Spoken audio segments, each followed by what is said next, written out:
Hello, my name is Melonie Green. I'm originally from Memphis, Tennessee. Been living in San Francisco about 12 years. And about 4 years ago, I traveled to Malaysia and Thailand. And you'll see this image here is from one of the docks in Malaysia. I think it was in Miri that this picture was taken. Down here, this is in Cebu, very small town. Probably more of what you would find in like Mississippi or like, deep south. And then I believe this image is from Miri, one of their night markets. One of the big things they do in Malaysia is have night markets. This was a daytime market, and they have, fish and anything you wanted they had there, and people go there every day. This was taken in Thailand, and the reason I included it is because I just found it so interesting that one of the things that they do, and this is in a remote cave in Krabi, Thailand, and they have these penis shrines where they make offerings to the, the spirits, and they do this as good luck for a healthy baby. What cultural connections did you make, or what cultural relevancies, what would you say would be the one thing that you found most fascinating in comparison when you compare living in either the South, the United States, and visiting Thailand and Malaysia? I think, I noticed that you said that Mississippi looks a lot like one of the images. yeah, it just down has there. that, very rural, just country kind of vibe. I would say Miri, that's Cebu. Cebu is a small town. Miri is more like Memphis. It's small, but it's big, a big city in the South.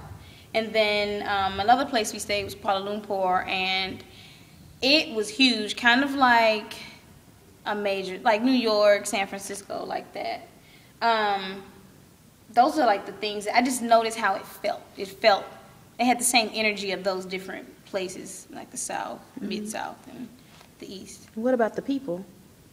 The people, it's very similar,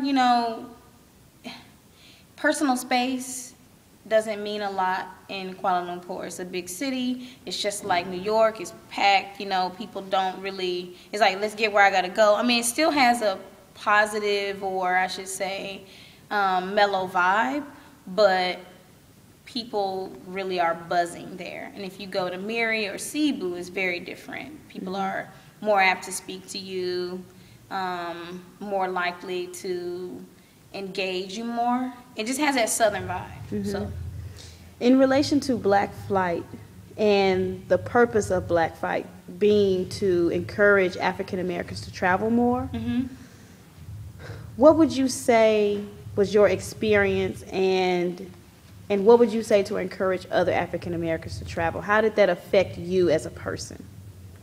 I always tell the story about going to Malaysia. It's a Muslim country, and from what we see on the TV here, Muslim culture is harsh. They don't respect their women, and I'm sure that happens in certain instances, but it also happens in American culture. However, I get there with my American impression of what the Muslim life would be like, and I saw something very different. I saw men consulting their wives about what to buy. I saw men allowing their wives to go, and walk in a prominent, position. It seemed more like a partnership. So I was shocked, and it made me check myself. It was beautiful to have that check. Everything isn't what it seems. Would you say the media plays a role in ensuring that people are hesitant to make cultural connections? Yeah. Absolutely. Yeah. Is there anything you would add, or is there anything you'd like to say to encourage people to travel more? Just do it. Pick a place that you love. If you can't imagine a place, think about what food you like, and start there. But it is absolutely imperative that you travel. It's absolutely imperative that you get out of this country. And it creates cultural sensitivities. It lets you see that we're all human. You know, for the most part, we're all human. That's awesome. That's it. That's awesome. Thank you.